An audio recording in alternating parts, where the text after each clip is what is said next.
ગુજરાતનો એક મોટો વર્ગ જે પરસેવો વહાવીને પાક પેદા કરે છે, લોકોનું પેટ ભરે છે, અન્નદાતા કે જે બજેટ પર નજર રાખીને બેઠો હતો કે મારા માટે આ બજેટમાં શું આવશે, તો નડિયાદમાંથી અન્નદાતાની પ્રતિક્રિયા સામે આવી છે। એમણે શું કહ્યું છે આ બજેટને લઈને? પશુપાલકો પણ છે, એમણે પણ શું કહ્યું છે આ બજેટને લઈને? આવો સીધા જઈએ નડિયાદ કે ત્યાં શું કહી રહ્યા છે લોકો। વિપુલભાઈ, ખાસ ડેરી ઉદ્યોગને શું ફાયદો થશે આ બજેટથી? ડેરી ઉદ્યોગને આજ સુધી ના થયો એટલો ફાયદો થશે,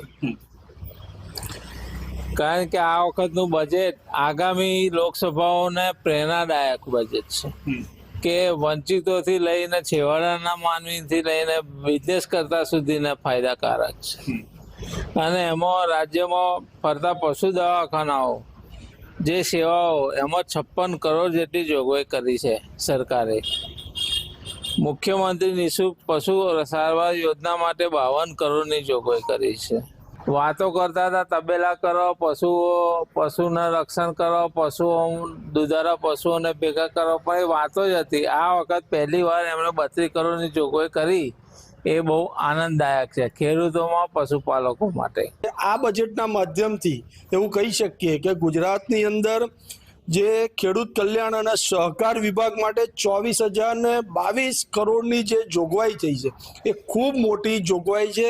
આનાથી આવનારા સમયની અંદર નાની નાની મંડળીઓ જે મજબૂત થશે અને એ મજબૂતીને કારણે ગામડું પણ મજબૂત થઈ શકે, એની માટેનું આ ખૂબ મોટું બજેટ કહેવાય।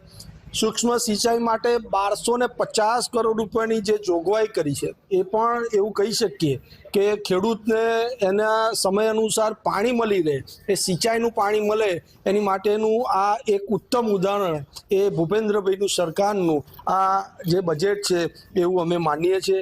ઐતિહાસિક બજેટ એટલે કહી શકું કે ક્યારેય નહીં ધાર્યું હોય એવું બજેટ આ સરકારે આમાં પણ આપ્યું છે અને અગાઉ પણ એમણે જે જોયું, તમે કહ્યું એમ કે માવઠાનું જે પેકેજ જાહેર થયું એ પણ ઐતિહાસિક હતું।